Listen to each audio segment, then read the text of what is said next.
국민의당 안철수 전 대표의 이틀간 호남 일정이 대권 행보의 출발로 해석되고 있습니다. 여야의 지도부 구성도 마무리되면서 정치권의 대선 시계가 빨라지게 됐습니다. 순천 외소초등학교 학생들이 음악적 성취로 꿈과 희망을 찾아가고 있습니다. 오는 10월 베를린의 국제 오케스트라 페스티벌에도 참가하게 됩니다. 내년부터 독서 토론 열차 학교의 학생 선발 방식과 프로그램이 모두 바뀝니다. 시베리아 횡단 열차 생활 기간이 줄고 중국과 몽골 쪽 역사 현장 방문지가 확대됩니다. 55년 전 순천 수해 피해자의 넋을 기리는 위령제가 열렸습니다. 당시 수해로 사망자가 300명에 육박했고 이재민도 16,000여 명이나 발생했습니다. 여러분 안녕하십니까? 일요일 밤 광주 전남 뉴스데스크 시작하겠습니다. 국민의당 안철수 전 대표가 광주 전남에서 사실상의 대권 행보를 시작했습니다. 더민주가 이른바 친문 지도부를 구성한 가운데 정치판의 지각 변동이 예고되고 있습니다. 윤군수 기자가 보도합니다.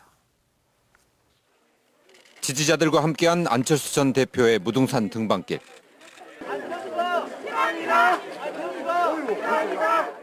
손팻말을 들고 구호를 외치고 마치 대선 후보 출정식 같은 분위기였습니다. 광양에서 구례로, 광주에서 나주로 안 전 대표의 행보도 쉴 틈 없이 바빴습니다. 내년 대선 승리를 다짐하는 듯한 발언도 남겼습니다. 내년 겨울 서설이 내린 무등산을 와보고 싶습니다. 낡은 시대를 끝내고 새 시대를 열어가는 무등의 아침을 다시 맞고 싶습니다. 내년 대선은 양극단과 합리적 개혁 세력의 대결, 과거와 미래의 대결이 될 것이라며 두 거대 정당을 향해서 비판의 날을 세웠습니다. 박지원 비대위원장은 정계 복귀를 앞두고 있는 손학규 전 민주당 고문을 강진에서 만나 국민의당 합류를 제안했습니다. 더민주에서 문재인 대세론이 확산될 것이라는 전망 속에 추미애 대표는 김부겸, 박원순, 손학규 등 대권 후보들을 일일이 거명하며 이탈을 경계했습니다. 모두 함께 모셔서 공정하고 깨끗한 경선, 우리 정당사의 길이 남을 역동적인 경선을 우리 함께 만들어냅시다. 새누리당과 더민주가 내년 대선을 준비할 지도부를 구성하고 국민의당의 유력 대권 주자가 적극적인 행보를 시작하면서 1년 4개월 앞으로 다가온 대선 시계는 한층 빨라지게 됐습니다. MBC 뉴스 윤근수입니다. 네, 순천의 한 시골 초등학교 학생들이 음악적 성취를 통해 꿈과 희망을 키워가고 있습니다. 시와 지역 예술인들의 지원으로 베를린 국제 오케스트라 페스티벌에 참가도 성사됐습니다. 김주희 기자입니다. 전교생 수가 30여 명에 불과한 순천시 외서면의 한 시골 초등학교입니다. 여름밤을 촉촉하게 적셔주는 빗속으로 바이올린 선율이 울려 퍼집니다. 순천 외서초등학교 학생들이 마을 어르신들을 모시고 작은 음악회를 열었습니다.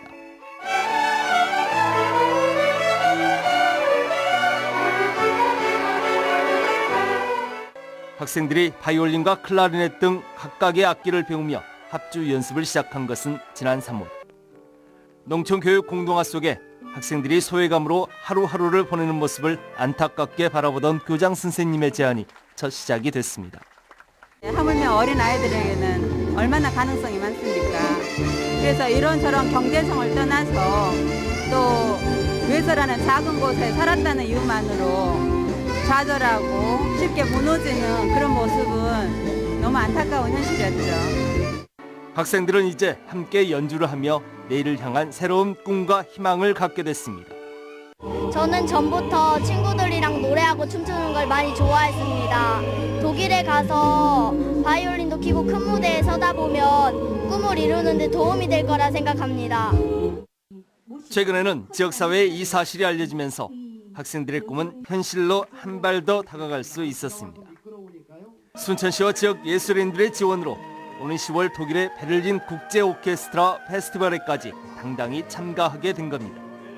우리 외서초 애들이 이번 음악회와 베를린 음악회에 가서 정말 자신감도 키우고 또 더 큰 이번 계기가 다가 아니는 더 큰 꿈으로 발전했으면 좋겠습니다. 음악적 성취를 통해 꿈이 있는 학교를 만들어보자는 취지로 시작된 이 의미 있는 프로젝트는 이곳 순천 외서를 넘어 이제 독일 베를린까지 이어지게 됐습니다. MBC 뉴스 김주희입니다. 독서토론 열차학교 학생 선발 방식이 내년부터 대폭 바뀝니다. 성적 위주에서 벗어나 학생들의 독서토론 의지 등을 중심으로 선발한다고 합니다. 김양훈 기자가 취재했습니다. 16박 17일 일정의 독서토론 열차학교. 독서토론 능력은 물론 역사 현장 체험, 학생들의 모험과 의지력 향상에 큰 도움이 되고 있습니다. 참가를 원하는 학생이 많다 보니 지금까지는 학교에서 추천을 받아 선발했는데 대부분 성적 위주였습니다. 하지만 내년부터는 학생 선발 방식이 크게 바뀝니다. 다양한 학생을 선발하기 위해 전라남도 교육청이 독후감과 참가 계획서 등을 제출받은 뒤 직접 선발합니다.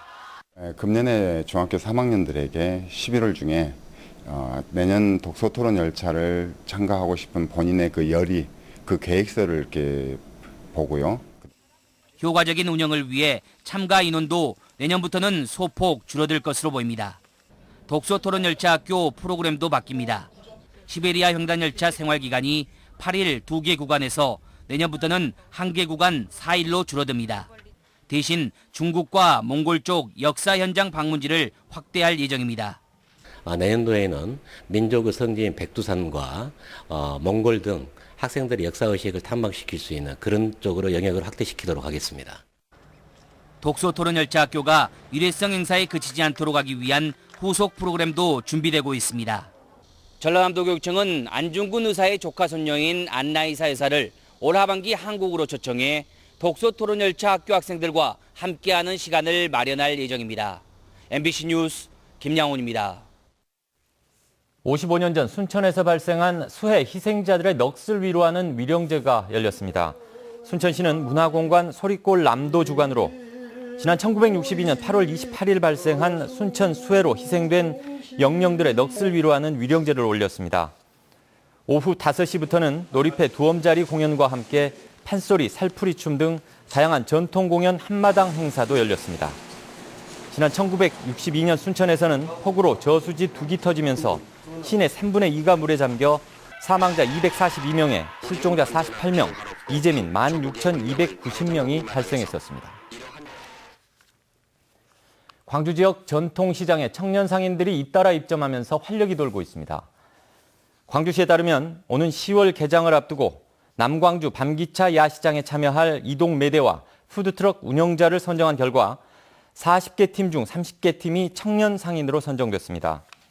이에 앞서 1913 송정역 시장은 청년 상인들의 참여로 전국적인 유명세를 타고 있고 대인시장과 무등시장에서도 청년 상인들이 왕성하게 활동하고 있습니다. 가뭄 속에 단비가 내렸지만 자치단체들의 가뭄 비상근무 체제는 유지되고 있습니다.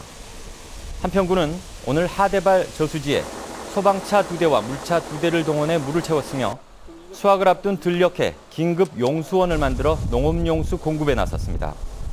평균 저수율이 20%대로 떨어진 신안군은 대책 상황실을 편성하고 작물 피해 현황을 조사하는 한편 비상급수 장비를 투입하고 있습니다. 역주행을 하며 상대방 운전자를 위협한 30대 운전자가 경찰에 입건됐습니다. 순천경찰서는 지난 7일 오전 10시쯤 고흥군 포두면 편도 1차로 도로에서 중앙선을 넘어 역주행을 하며 운전자 A씨를 위협하는 등 난폭 운전을 한 혐의로 35살 신모 씨를 입건했습니다. 경찰은 신 씨가 자신의 차량을 무리하게 추월해 사고가 날 뻔했다는 이유로 난폭 운전을 하며 A씨를 위협한 것으로 보고 도로교통법상 난폭 운전 혐의를 적용할 방침입니다. 소상공인 단체인 모 식품가공협회장이 회원에게 공급해야 할 농작물을 횡령했다는 의혹이 제기돼 경찰이 내사에 착수했습니다. 광주지방경찰청 광역수사대는 모 식품가공협회장인 A씨가 전남 지회장으로 역임할 당시 회원 수를 부풀려 정부로부터 대량 공급받은 농작물을 도 소매업자에게 되팔아 수십억 원의 부당이득을 챙겼다는 진정이 제기돼 확인 중이라고 밝혔습니다. 이 협회는 정부의 지원 정책에 따라 지난 2000년부터 저관세 혹은 무관세로 수입 팥을 공급받아온 것으로 알려졌습니다. 실내 공간이 아닌 바다와 해변을 무대로 색다른 미술제가 열렸습니다.